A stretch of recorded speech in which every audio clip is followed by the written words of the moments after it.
A nombre de Espacios Urbanos, Ciudad Obregón Asociación Civil, les damos la más cordial de las bienvenidas a esta charla virtual titulada Calle para Todos, Soluciones Comunitarias a la Inseguridad Vial, con un enfoque especial en el Boulevard Ramírez, una de las vialidades con mayor tránsito y desafortunadamente también con un alto índice de accidentes viales en nuestra ciudad. Esta charla forma parte de nuestro compromiso como organización para involucrar a la ciudadanía en el diseño de soluciones urbanas reales, humanas y participativas que partan de las vivencias de quienes transitan y viven en ese espacio. Hoy tenemos el gusto de contar con un invitado muy especial, el maestro Ricardo Alonso Burboa, un joven pero ya muy conocido arquitecto e investigador sonorense. Ricardo es arquitecto por el Instituto Tecnológico Superior de Cajeme, maestro en desarrollo regional por el Colegio de la Frontera Norte y actualmente cursa el doctorado en ciencias sociales con enfoque en estudios regionales. Ha desarrollado estancias de investigación en Colombia, Ciudad de México y Brasil y ha participado en importantes procesos de planeación urbana, movilidad a nivel local, estatal y nacional. Es fundador de LAB, Laboratorio de Hábitat, un espacio dedicado a la divulgación sobre distintas formas de habitar las ciudades y también es profesor de historia y urbanismo en Itson. Su trabajo ha sido publicado en artículos científicos y ha representado a nuestro estado y nuestro país como ponente en diversos foros internacionales. Hoy más que como especialista, Ricardo nos acompaña como un ciudadano comprometido con la construcción de ciudades más accesibles, seguras y pensadas desde la gente. Les invitamos a mantenerse con mente y corazón abiertos, a compartir su experiencia y a imaginar juntos con nosotros cómo hacer del Boulevard Ramírez un espacio verdaderamente digno para todas las personas. Bienvenidos. Y adelante. Muchas gracias por el espacio. Lo que voy a presentar es un análisis de siniestralidad que ya habíamos compartido un poco de manera adelantada en espacios como los que habilitó KGM Como Vamos, donde coincidimos ya con espacios urbanos antes y nos hicieron la invitación pues para compartirlo también en este espacio para ustedes. Para entrar en materia de esta ponencia, la primera pregunta que solemos hacernos es cómo nos movemos en Cajeme, entender cuál es la realidad de la movilidad en nuestro municipio y en nuestra ciudad, porque muchas veces digamos que tenemos una percepción un poco sesgada o desproporcionada de cuáles son las principales formas de movilidad de nuestra población. Un primer dato importante es que según el Censo de Población y Vivienda, solamente el 63% de las casas en Cajeme cuentan con carro o moto. Esto significa que 37%, casi 40% de las viviendas no tienen no cuentan con este bien, con este vehículo. ¿Qué significa esto? Pues básicamente que cuando menos los habitantes de una de cada tres casas de nuestra ciudad utilizan medios de transporte distintos al carro particular. Y además cabe hacer la observación de que no necesariamente todas las personas que viven en las casas que sí tienen carro o moto, pues se mueven en estos medios de transporte. A lo mejor sí principalmente los papás o cuando llevan a los hijos a la escuela, pero por ejemplo cuando los niños llegan a la secundaria, a la preparatoria, a la universidad, es común que opten, por ejemplo, por otros medios de transporte, se muevan de manera más autónoma. Entonces ya podemos comenzar a pensar que en realidad este 37% es mucho más grande. Es decir, más del 37% de la población en Cajeme se mueve en un medio de transporte distinto al carro o a la moto particular. Hay otras fuentes de datos que respaldan esta información. Por ejemplo, el Censo de Población y Vivienda, en su cuestionario ampliado, le preguntaron a la gente en qué se va al trabajo. Solo cerca del 40% respondió que se va en carro particular, 45% si sumamos la moto, pero en realidad el resto de la población se mueve en otros medios de transporte, como caminar, la bicicleta, camión, transporte de personal. Y en la movilidad a la escuela esto es todavía mucho más drástico. Solo el 30% de la población declara llevar a los hijos a la escuela en carro particular. La mayoría, el 40%, lo hace caminando y en otras formas de movilidad, como el camión o el transporte escolar. Incluso los propios informes de Cajeme Cómo Vamos este, sostienen este dato, donde le preguntan a la gente mayor de 18 años en qué se mueve cuando sale de su hogar. Solo entre el 40 y el 50% ha tendido a responder que se mueve en un carro particular. El resto de la población se mueve en otros medios de transporte, el camión, la bicicleta, caminando, o también ellos han encontrado que Uber ha sido una digamos, medio de transporte creciente en los últimos años. Entonces, si más de la mitad de la población encontramos que no se mueve en carro particular, cabe hacernos preguntas. ¿Cómo son las condiciones para las otras formas de movilidad? Caminar, el transporte público, la bicicleta.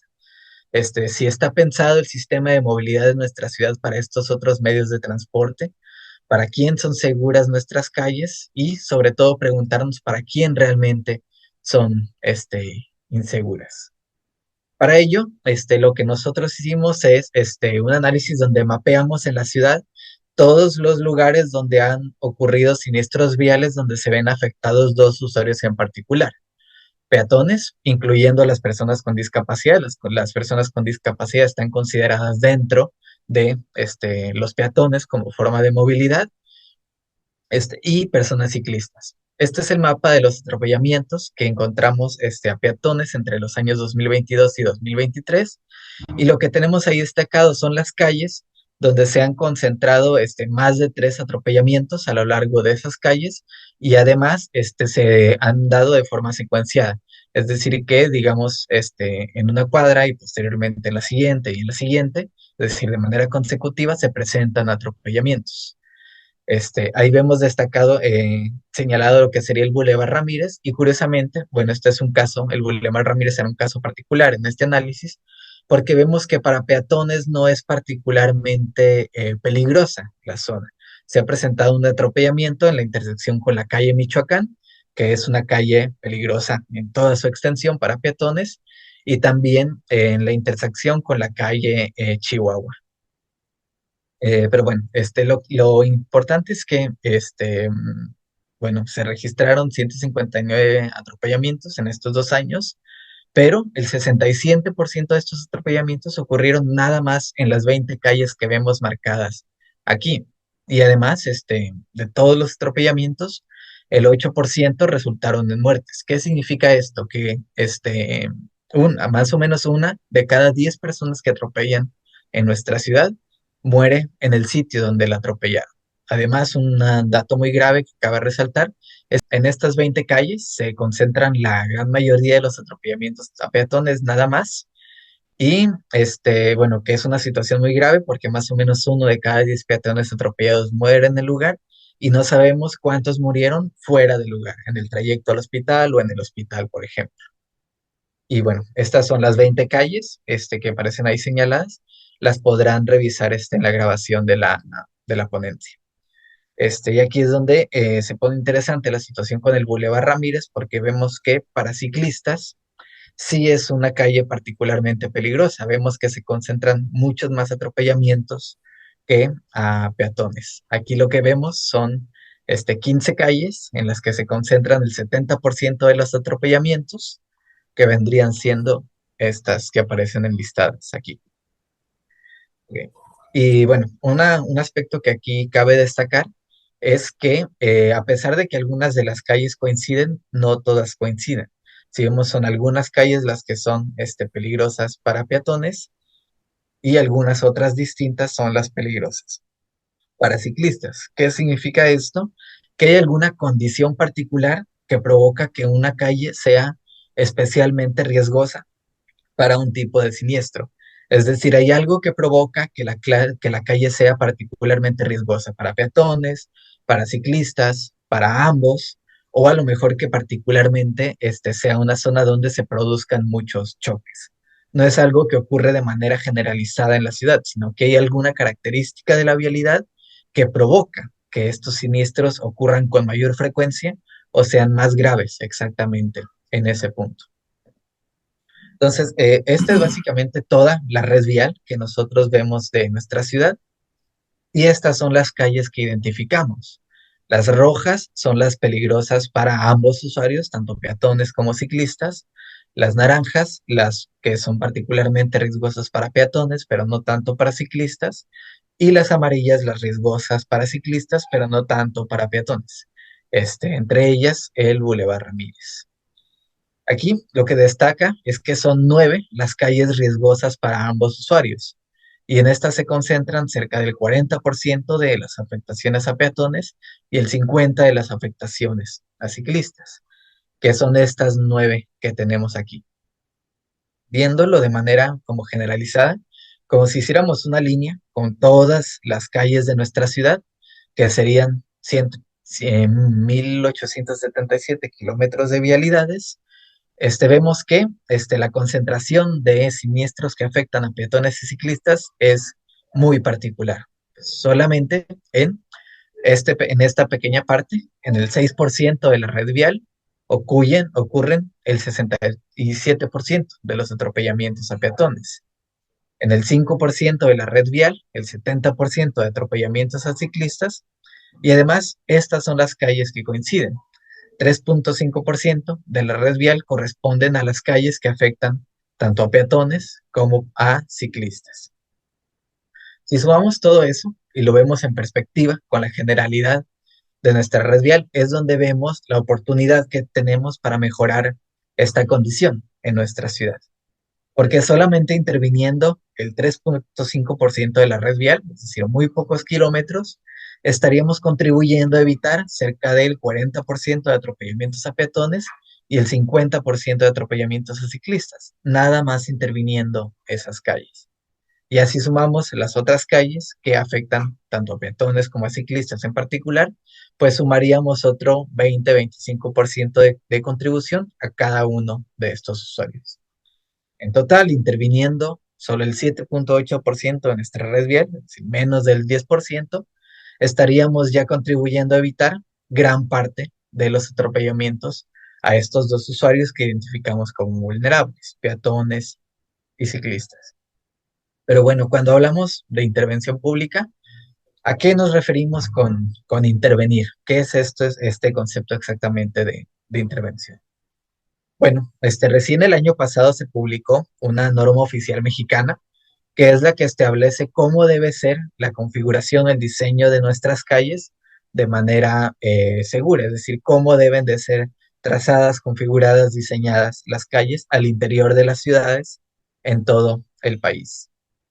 Y esto lo ejemplificamos con la intersección de dos calles que fueron identificadas como riesgosas tanto para peatones como para ciclistas, que es la calle Rodolfo Elías Calles, la 200 y la California. Si estas calles estuvieran señaladas, veríamos algo así. Tres carriles de circulación por sentido en la calle 200 y dos carriles de circulación con cambio de sentido en la calle California.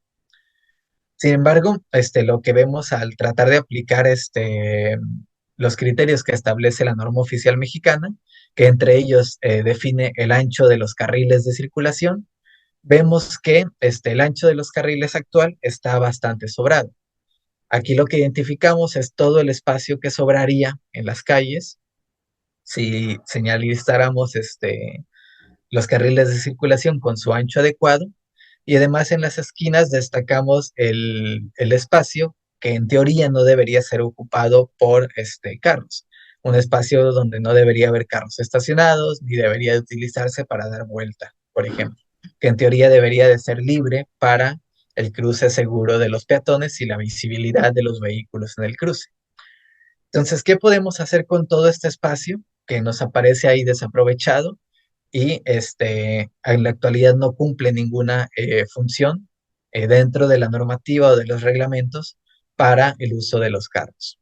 Bueno, si aplicáramos todos los criterios de la normativa que establece las condiciones seguras para todos los usuarios, peatones y ciclistas, Estas calles podrían verse más o menos así, ya con los cruces adecuadamente implementados al interior de un bulevar, por ejemplo, o la extensión de las banquetas en las esquinas sobre el carril de estacionamiento para evitar que los carros se estacionen en las esquinas donde no corresponde, y además reducir la distancia de cruce de las personas peatones, integrando también una ciclovía. Algo aquí que cabe destacar es que podemos ver cómo el espacio sobrante en la calle California es tan grande que incluso podríamos implementar infraestructura ciclista sin eliminar ningún carril de circulación ni estacionamiento en la calle California. Se siguen conservando los dos carriles de circulación y estacionamiento y se implementa fácilmente un ciclocarril sin eliminar nada. Pero bueno, esto en realidad es un ejemplo un poco excéntrico, porque en realidad lo que establece la normativa y lo que es común en todas las calles de las otras ciudades del país es que las calles principales, como la 200, no cuenten con carril de estacionamiento, porque estas calles en teoría son prioritarias para la circulación de los vehículos, y las maniobras que tienen que hacer los vehículos para estacionarse, pues entorpecen la circulación o la hacen más compleja, más complicada, más riesgosa y más lenta. Pero aquí decidí conservar esta opción para mostrar cómo se suele implementar esta extensión de banqueta, que es extender la banqueta sobre el carril de estacionamiento en las esquinas para evitar que los carros se estacionen justamente donde no deben. Pero en realidad no es la norma. El carril de estacionamiento debería de ser de circulación, conservando los tres carriles de circulación que actualmente tiene la calle 200. Pero bueno, lo primero que suele saltar como inquietud cuando vemos estas posibles alternativas es que reducir la infraestructura o el espacio para los carros, pues lo alentaría o generaría, digamos, una configuración más compleja, ¿no? Una descoordinación entre los carros por no contar con un espacio suficiente.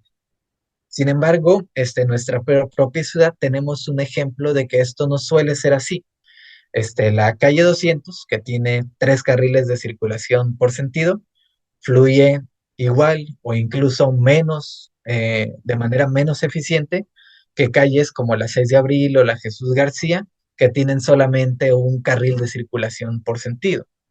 Esto es porque lo que se ha encontrado en evidencia tanto en este país como a nivel internacional es que las calles más anchas o con más carriles, naturalmente lo que hacen es atraer más carros hacia ellas, más volumen vehicular, pero esto no necesariamente se traduce en una movilidad más ágil o más eficiente. En realidad estas calles suelen estar más congestionadas y ser mucho más lentas, justamente porque los carros o las personas, los conductores, creyendo que que esas calles son más eficientes, pues tendemos a escogerlas por encima de otras calles, saturándolas de manera muy rápida. Un ejemplo más tangible lo tenemos en la calle, en la Ciudad de México, donde la red vial de sus calles interiores está configurada por calles como el Circuito Interior, el Río de la Piedad, el Río Churubusco y la Avenida Insurgentes, que es una calle que atraviesa toda la ciudad.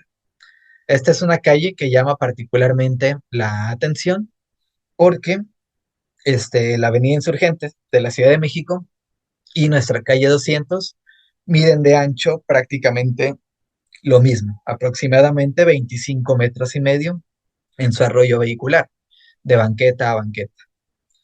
Y bueno, esta es la forma que tiene nuestra calle 200, que ya conocemos, para nuestra ciudad de 350,000 habitantes. Y esta es la configuración de la Avenida Insurgentes, que atraviesa toda la Ciudad de México de más de 9 millones de habitantes.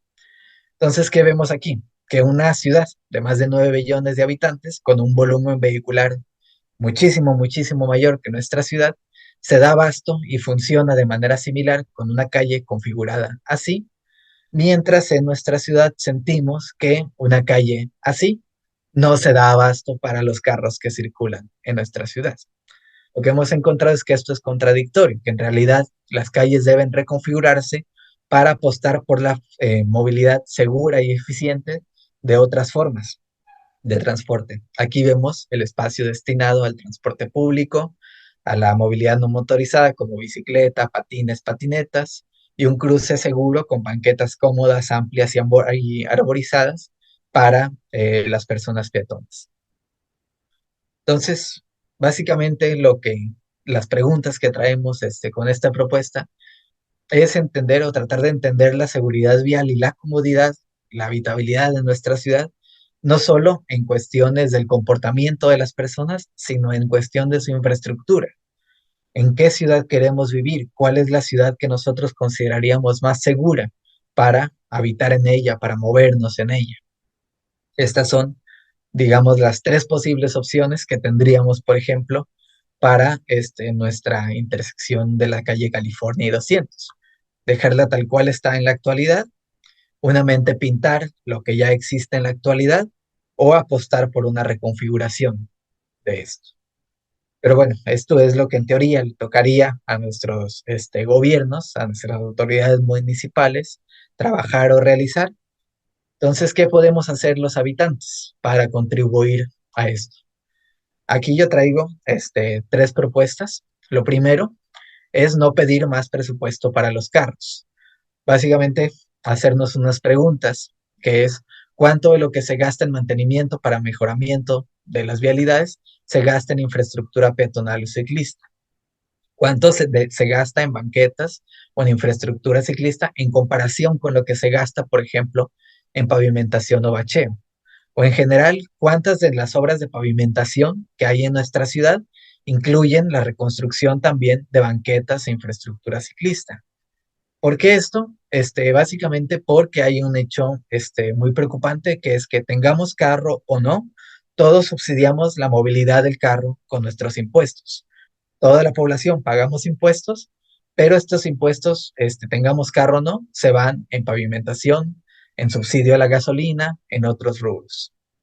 Entonces, ¿cuándo comenzaremos a exigir todas las personas que no nos movemos en carro que nuestros impuestos se gasten cuando menos en nuestras formas de movilidad?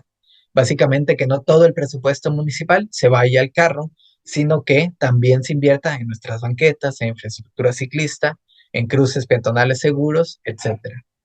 Esto está sustentado en la normativa federal, que establece que todas las obras relacionadas a la movilidad deben de priorizar a los usuarios en este orden. Primero, garantizar las necesidades de personas peatonas, después de ciclistas, después transporte público, después transporte de mercancías y finalmente el vehículo particular. ¿Qué significa esto? Que no pueden las obras públicas decir, digamos, primero hacemos todos los carriles de circulación para los vehículos, todo el estacionamiento, y si nos sobra espacio, vemos que sobra ahí para ponerles una banqueta de 1 metro, 1,5 metros. Esto no es así. Esto desde hace un par de años ya va contra la ley y antes que nada tiene que garantizarse una banqueta adecuada, el espacio adecuado para ciclistas, y una vez que se consideren todas las necesidades para estos usuarios, entonces sí vemos cuán eficiente podemos hacer la movilidad para el vehículo particular. Lo segundo es entender en qué consiste nuestro espacio público y evaluar sus condiciones. Preguntarnos si podemos andar cómodamente por la banqueta, por ejemplo, a lo largo de toda una cuadra, sin encontrarnos con obstáculos.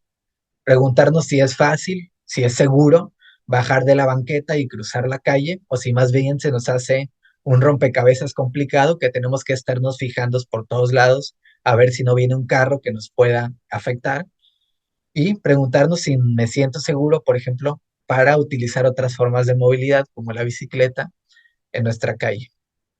Básicamente cuestionar que la banqueta se ha convertido en un espacio que informalmente es ocupado por los dueños de los terrenos para adecuarlo para las necesidades del carro a su conveniencia. Por ejemplo, cualquier negocio lo ha podido convertir en estacionamiento sin ningún problema, o cualquier casa la convierte en una rampa para meter el carro a su cochera sin preguntarse cómo afectan a la movilidad de los peatones. Pero formalmente es un espacio público, no tiene un dueño. Entonces, así como el gobierno repavimenta las calles sin ningún impedimento, podría también contribuir a reconstruir las banquetas como espacio público tal cual corresponde. Y también cuestionar que el arroyo vehicular es un espacio destinado a la circulación de todos los vehículos, no solo de los carros. Entonces, vehículos como la bicicleta, los patines, las patinetas, etcétera, tienen derecho a contar en el arroyo vehicular con un espacio seguro y bien delimitado para su circulación. Y lo tercero es ejercer nuestro derecho como habitantes a apropiarnos y participar en la construcción del espacio público. Aquí hay muchas formas de hacerlo, pero la concreta sería esto que está ya considerado en la norma oficial mexicana federal, que es el urbanismo táctico. ¿Qué es esto? Que desde la ciudadanía nosotros podemos evaluar nuestro espacio público y hacer representaciones en él de cómo podría ser reconfigurado. Representaciones temporales con pintura, con macetas, con cubetas, con lo que sea, que muestre a las autoridades y al resto de la ciudadanía cómo podría reconfigurarse el espacio para ser más seguro y más habitable. Esto es completamente legal, está considerado incluso como algo recomendable dentro de las normas oficiales mexicanas y es algo que la propia ciudadanía, los propios habitantes podemos hacer, intervenir el espacio, apropiarnos de él para mostrar cómo podría ser reconfigurado. Lo único que hay que notar es que esto es temporal, es decir, esto no es el estado acabado. Esto es solamente para mostrarle a los otros habitantes y a las autoridades cómo podría ser configurado y que las autoridades transformen esto en verdaderas banquetas, en verdadera infraestructura ciclista, etcétera. Estos son algunos ejemplos que traigo para mostrarles. Los ejemplos son diversos, pero es algo que ya ocurre desde hace bastante tiempo en las ciudades en México. Esto recién se hizo la semana pasada en Tepic y esto es, por ejemplo, algo que se hizo hace algunos meses, creo el año pasado o antepasado en Hermosillo, aquí cerca. Entonces la invitación es básicamente a continuar colaborando, a continuar reuniéndonos y a que ustedes mismos evalúen cómo son las condiciones en su entorno, en qué intersecciones específicas del Boulevard Ramírez se sienten ustedes inseguros, cuáles son los espacios que ustedes considerarían que se pueden intervenir. Podemos continuar conversando y yo con mucho gusto continúo contribuyendo, apoyándolos, platicándoles acerca de cómo pueden ser estas intervenciones. Por mi parte, grosso modo, ese es el material que traigo y